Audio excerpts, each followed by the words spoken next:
Welcome back. Super Sports Saturday. Tom Uvass is here to talk about girls swimming and diving, and an exciting matchup, I hear. Was Alexandria, wasn't it? Yeah. Came down to the last event.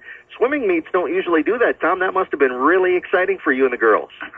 Well, we've had a few, but when it does happen, it's really fun to watch. And during the Apollo meet, we're in the same situation where the 400 free relay made the difference. And there we kind of just came short. And this particular meet against Alex, I mean, we were so even as a team with them. And their coach, Mark Strohog, had also scored out the meet as we had. And if things go right, he thought I would probably go down to the 400 free relay. And he thought they probably would take first and second because he thought we might go our 200 free relay. And make a long story short, it did. And we were 7 points going into the last relay, and we had to take second because in relays you score 8-4-2, and so if they would take 8-4, they get 12, and they of course would have a 3-point advantage over us by the end score. But if we can take 4, then we'll win by 1. And our 400 free relay took second place by 1/10 of a second. So there was never a doubt. Oh no! We just kind of closed our eyes and. Well, it's an exciting situation, you know, that they can come up with a victory like that, and it comes down to the last thing. It instead of an individual event, it certainly becomes a team competition. You know, we can tell the girls this and the boys this till we're blue in the face, but this is really a team sport. I mean, in every event, 5 out of 6 score. And so if we would have had one last 5th place, or we had 2 divers in the meet, which was huge in scoring points, or if we take the 400 free relay, of course we always look at the person finishing the race and say, what a great anchor. But, you know, it took all 4 girls, and they all dropped times. 2 of those girls dropped 2 seconds on their time for their split in the 100 freestyle, and that just goes back to the adrenaline part of it, and which is the best of sports. You know, it's the competition part of it, and it's where, you know, you get to see what can you do in a situation like that. And again, we're very proud of the whole team. Are your relay teams set now, Tom? Is that relay team the one we're going to see here on out? No. We're not set. Which is a really good question because we're going 2-team section and we're running 4 relays. It's an ABCD meet with relays, and we have to really continually remind the girls that these relays can change. Some of it deals with health, some of it deals with how well the swimmers are on that particular day. The other thing is we have just a lot of kids close in time. I mean, we have 4 swimmers that are within 0.5 of a second on 100 freestyle. So you just can't say, well, you're in it, where if you have kids who are 4 or 5 seconds faster per event, now that's a little bit different. But when it's that close and you see how they're doing and how they feel during the day, you have to make a move. And so we've shifted our relays against, for example, against Alex. We had the normal 400 freestyle relay actually swim the 200 free relay, and then we had our 200 free relay actually swim the 400 free relay, and that really brought the best out of that relay. And then against Sartell, we went back to Taylor and Abby and those kids swimming the 400 freestyle relay and swimming against Sartell and taking a second place there.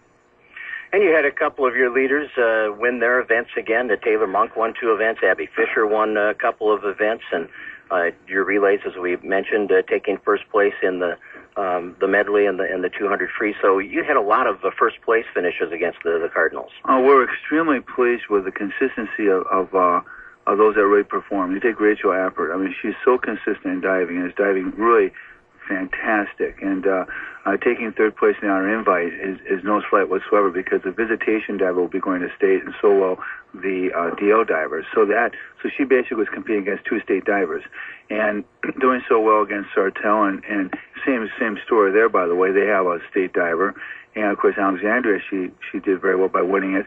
And then you go to Taylor, who's so consistent in the 1,500-yard freestyle. And then Abby has really come in the IM. She dropped 4 seconds. She's in the 26 now. She was up at 2:30.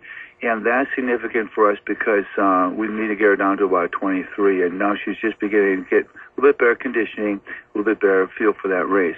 Her backstroke is extraordinary because she has great turns. She has unbelievable turns, great underwater dolphin. I mean, she's a very skillful precise on her turns. That really helps her, and she's now getting back her stamina for the last 12 yards. You also had some runner-up finishes from some swimmers who have been contributing a lot for you in their area of expertise. Danny Ross and Ann Childs and Emily Hexam and Emily Reard. They're all kind of coming into their own here. Oh, they are, and they're developing just right where we want them. And Danny Ross is really, she really epitomizes the word team. Here's a girl whose real events are the 1,500-yard freestyle, and those are her comfort zone events. And then, like, Thursday, she swam the 2 and the 5 for us, and she didn't feel very well, but we just had to have somebody in there because we have to have an A lineup against a very good team, and Sartell is deep on those 2 events and very, very good. And Daniel was willing to do that. And actually, she swam very good times, and she competed well. And same thing for Emily Hexam. Emily Hexam sometimes has some of the 200 freestyle for us, but really her events are IM. Emily has swum the 50 freestyle for us, and she also swims the breaststroke for us. She had a great race on her breaststroke on Thursday, so she's really competing really well. And then Katie Gano and all those kids are just doing great. And Katie and Elise Anderson were both in here, along with Taylor Monk, your captains. Was that just last week? So yeah, 2 weeks ago. Yeah. Well, last week, yeah. They flies, blend together. I know they do, yeah.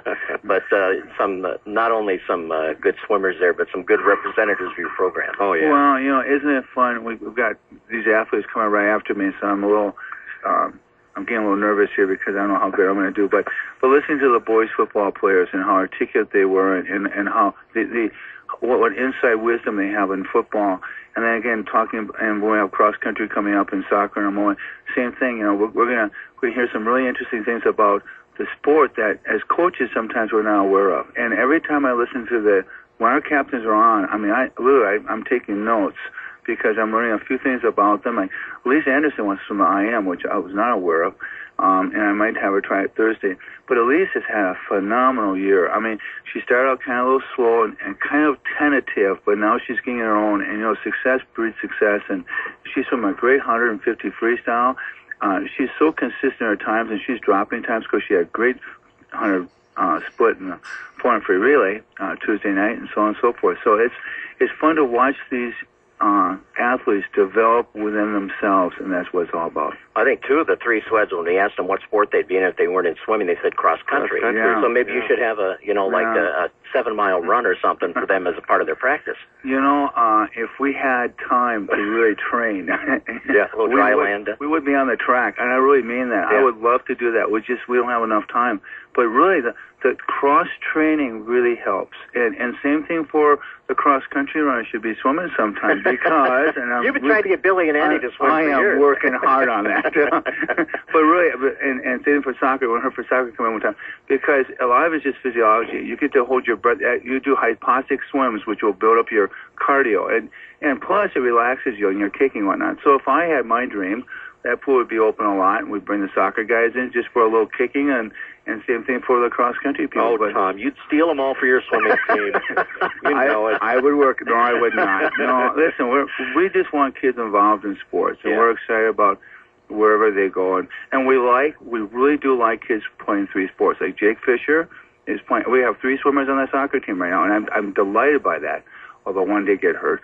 We won't talk about that. But, I'm delighted about that because I think it's important that you're well-rounded.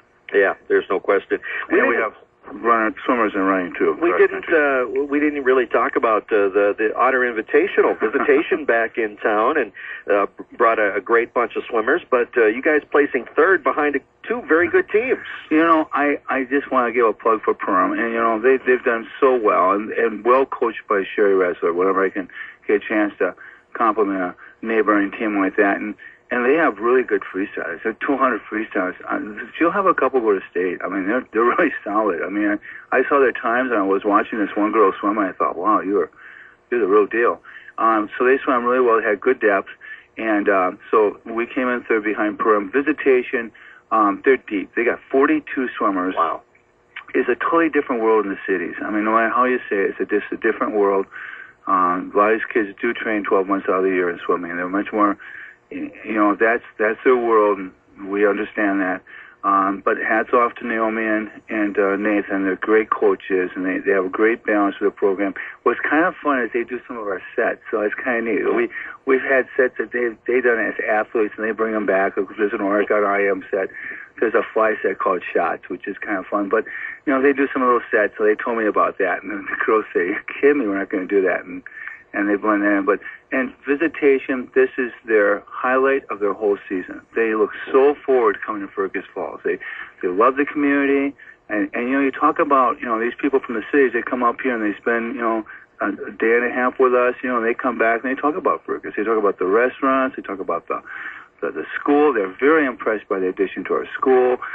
Impressed by everything about the whole situation. Is it different for them just with the fan support? Because I know that Fergus gets a lot of fan support. I don't know how it is in the cities. Is it different?